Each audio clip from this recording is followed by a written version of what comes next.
उमेर 90 वर्ष, तर गर्ने काम अनि सक्रियता भने 50 वर्षको भन्दा कम छैन।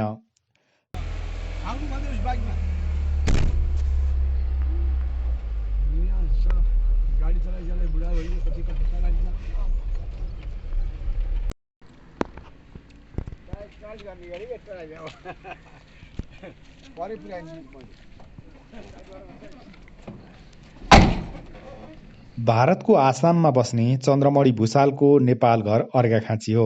हरेक दिनको दैनिकी बिहान 2-3 बजेबाट सुरु हुन्छ।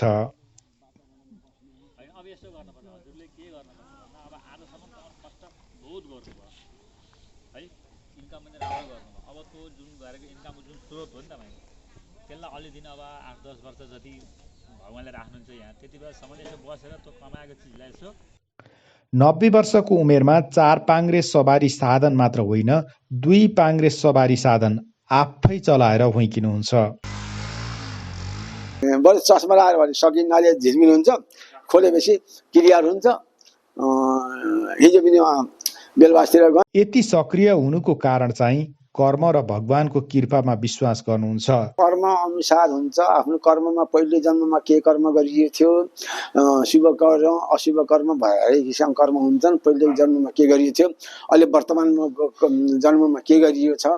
एक के छ भने मेरो सिद्धान्त के छ, भगवानका मन्त्रमा बहुत शक्ति छ। किन छ भने मलाई यिन दुईटा घुँडा फेर दुखे, यिन दुईटा जोडिन दुखेपछि त्यहाँ डाक्टर छिन् त जानु पर्यो, हिँड्ने सिँढीमा हिँड्न नसक्ने भयो। त्यहाँ डाक्टरले भन्यो के अर्थराइटिस के हो, यो दबाई खाए हुन्छ न त अपरेसन गर्नुपर्छ भन्नु। मेडिसिन डाक्टर छिन् गयो। त्यहाँ 2-4 दिन दबाई खाएँ, के पत्ता लाग्यो। जसले जे भन्छ त्यही खान थाले। झार हर किसिमका झार हुन्छ नि, झार सिद्धान्तहरू चरिऔलो भन्ने के खाने। एकजना फेरि भने कालो हरद पनि खान थाले।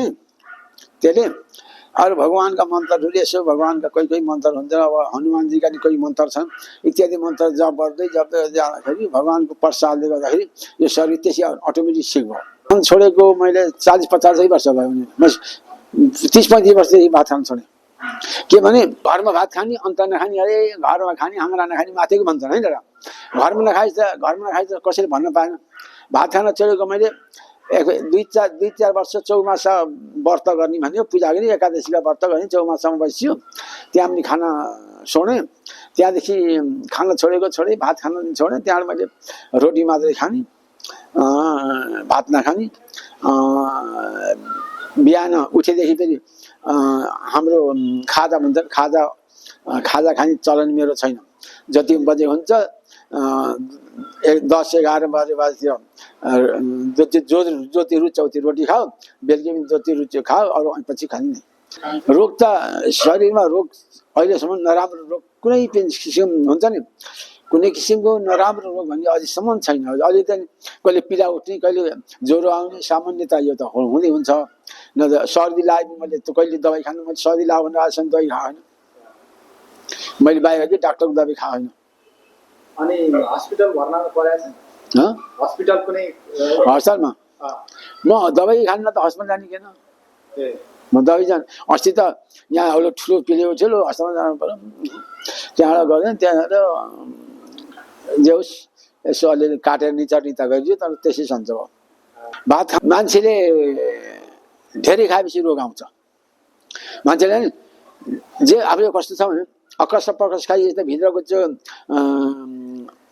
जठराग्नि वायु जो हुन्छ नि, त्यो घुम्ने ठाउँ जो त हामीले धातामा ठुलो ओइरो हाल्दाखेरि काँक्रा आउँछ हुन्न, ठुलो ओइरो हाल्दा के हुन्छ, ठिक्क अर्कोले हाल्दाखेरि मसिनो पिस। त्यस्तै यो भित्र पनि त्यही धाता समानको मिसिनहरू छन्। त्यो ठिक्क अर्कोले खाने, त्यसले पचाउँछ। अलिक धेरै हुने त्यसले अपच हुन्छ र बिमारी पैदा हुन्छ। एकचोटि के भयो भने यहाँबाट पहाडमा त पहिले त हिँडेर गइन्थ्यो नि, बुटोली बाटो सब हिँडे जाँदाखेरि अर्घले पुग्यौँ हामीहरू। भारी सारी बिसायौँ। त्यहाँ सबै जाडो छ, चा त खानै पर्यो। सबले चा खान थाल्यो, मैले पनि चा खान थालेँ। सबले खाएछ खान, गिलासमा चा दियो। चा सडक्क निचोभन्दा त्यो नाकाबाट त्यो रक्सीको मुखले त थाहा पाउने हुन्छ, मुखले जिउलाई थाहा पाउने हुन्छ। हो यो रक्सीको स्यान नाकाले थाहा पाओ। त्यो के हेर्छ रसी खाएको गिलासमा चा नधोइकन चा दिएछ। म अनुभव गर्न पर्यो न, अनुसन्धान हुन्छ नि देउराज। त्यसै गर्दै गर्दै कतिवटा चिज सोध्दै मैले खान पनि छोडेँ, चा पनि छोडेँ, होटेलमा हो नि त खानै छोडेँ। यसो गुलियो चिल्लो त गुलियो खानलाई मलाई असर हुने खान्छु। होटेलमा मैले गएर थिएँ बसेर खान, घर ल्याएर राखेपछि त्यहाँ 2-4 मिठाई इत्यादि छ भने खाना खाइन्छ, नखाने होइन। त्यो मलाई त्यो मिठाई खाएर केही असर गर्छ भन्न पर्दैन। दुधमै त्यो भएको थियो त। दुधमा त अलि यो पेट ठिक छैन भने भए त दुध खानु हुन्न बाबु, किनभने त्यसले अलिकति झन् खराब गर्छ। पेट ठिक छ भनेर केही रोग छैन भने दुध त मैले बिहान आधा किलो बेलुकी आधा किलो बचाउँछु। दुधले शरीरलाई ठिक गर्छ नि। दुध सबैले यसो मैले भगवानको बिहान यसो सेवा गर्छु, पूजा गर्छु, भगवानलाई स्नान गराएको त्यो चरणको भगवानको चरणको जो अमृत जल हुन्छ नि, जल त्यसलाई चरण अमृत। मैले मेरो पेटमा सधैँ चरण अमृत परेको छ। त्यसो भए भगवानको कृपाले मलाई एकदम कुनै रोग लाग्दैन।